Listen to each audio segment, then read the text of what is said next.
हाय, welcome back. मेरा नाम भागू है और वेलकम टू माय चैनल। मैं वीडियोस बनाती हूँ कैंडल मेकिंग के हिंदी में। पिछले कुछ दिनों से बहुत सारे लोग मुझसे सवाल पूछ रहे हैं कि आप कैसे डिसाइड करते हैं कि कौन सी कैंडल के साथ में, कौन से जार के साथ में कौन सी विक जाएगी। आज का ये वीडियो है बेसिक विक टेस्टिंग और विक के बारे में। ये जार कैंडल साइंस का है जो कि 9 आउंस का है और इसका जो डायमीटर है वो 2.8 है, ऑलमोस्ट 3 इंचेस के आसपास।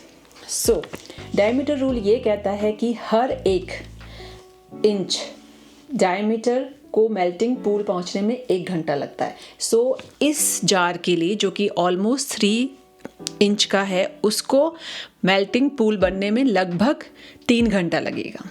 और मेल्टिंग पूल का जो साइज़ है, जो डेप्थ है, वो होना चाहिए 1/4 से 1/2 इंच तक। अगर इससे ज़्यादा होता है तो इट्स नॉट गुड। अब हमारा नेक्स्ट आता है विक। हमें कैसे पता होगा कि इसके लिए कौन सी विक यूज़ करनी चाहिए।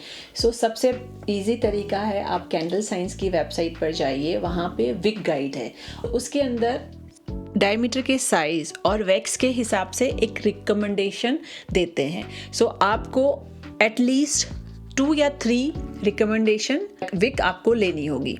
सपोज करो इसके लिए उन्होंने मुझे CD 10 बोला है, मैं एक CD 12 लूँगी और एक लूँगी मैं CD 8।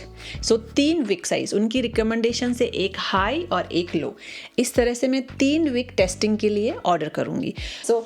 विक टेस्टिंग के लिए जैसे मैंने आपको बताया कि 3 विक लिया, एक साइज़ अप, एक साइज़ डाउन, बेस्ड ऑन कौन सा वैक्स आप यूज़ कर रहे हैं। यहाँ पे बहुत सारे वैक्स के ऑप्शंस अवेलेबल है। मैं यूजुअली सोया ब्लेंड यूज़ करती हूँ, बट दिस टाइम मैंने डिसाइड किया है कि मैं गोल्ड सोया 464 का यूज़ करूँगी और उसके लिए मैं बिना विक के इसको हाफ से ज़्यादा भरूँगी। बिना विक का इसलिए है क्योंकि मैं बहुत सारे जार और बहुत सारे विक को वेस्ट नहीं करना चाहती हूँ। पहले हम जो रिकमेंडेड विक है उसके साथ टेस्ट करेंगे, फिर एक डाउन, फिर एक अप। एंड मीनवाइल मैं आपको बताऊंगी कि हर विक टेस्टिंग में कैसे होता है। सपोज करिए कि अगर विक बहुत बड़ा है तो ये बहुत ज़्यादा गर्म होगा और जो मेल्टिंग पूल है वो बहुत डीप होगा। उस कंडीशन में ये ना आपको फ्रेग्रेंस ऑयल बहुत अच्छे से नहीं आएगा, क्योंकि वो जलने की स्मेल आएगी। तो इसका मतलब है कि फ्रेग्रेंस ऑयल बहुत ज़्यादा हीट के अंदर चल रहा है। इस कंडीशन में आपको एक विक डाउन करना पड़ेगा।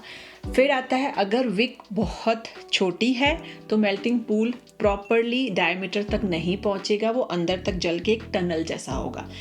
इस कंडीशन में भी आपको विक को ऊपर करना होगा और कोई स्मेल भी नहीं आएगी एंड वैक्स भी वेस्ट होगा। Getting a perfect wick is little hard, but you can get it. You need to do lots of testing. And after getting a wick, then we are gonna add a fragrance oil and then we are gonna see a hot throw.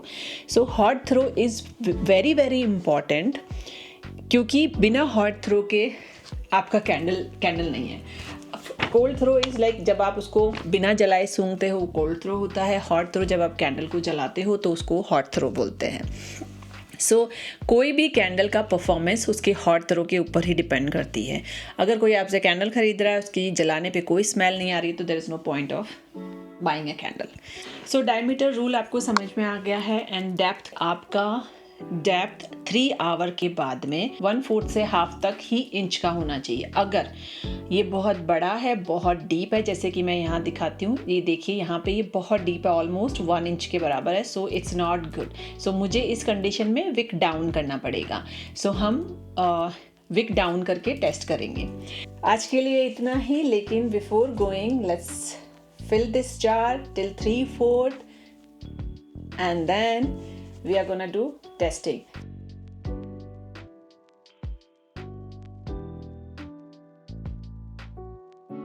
यहाँ पे हमारा wax गर्म हो चुका है। अब हम इसका टेम्परेचर चेक करेंगे एंड उसके बाद सिंपल सा, ये हमारा बिना फ्रेग्रेंस ऑयल का है, ये सिर्फ एक परफेक्ट विक के लिए है। हॉट थ्रो के लिए हम अलग से फ्रेग्रेंस ऑयल डाल करके टेस्ट करेंगे।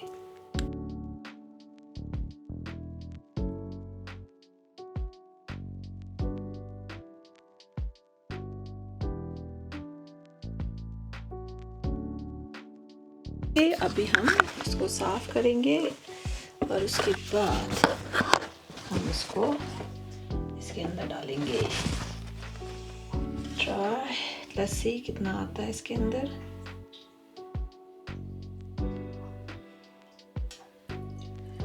सो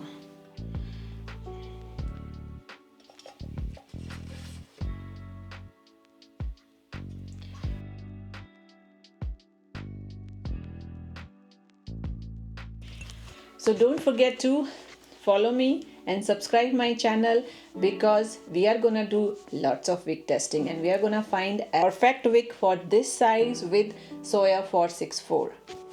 Thank you. Bye.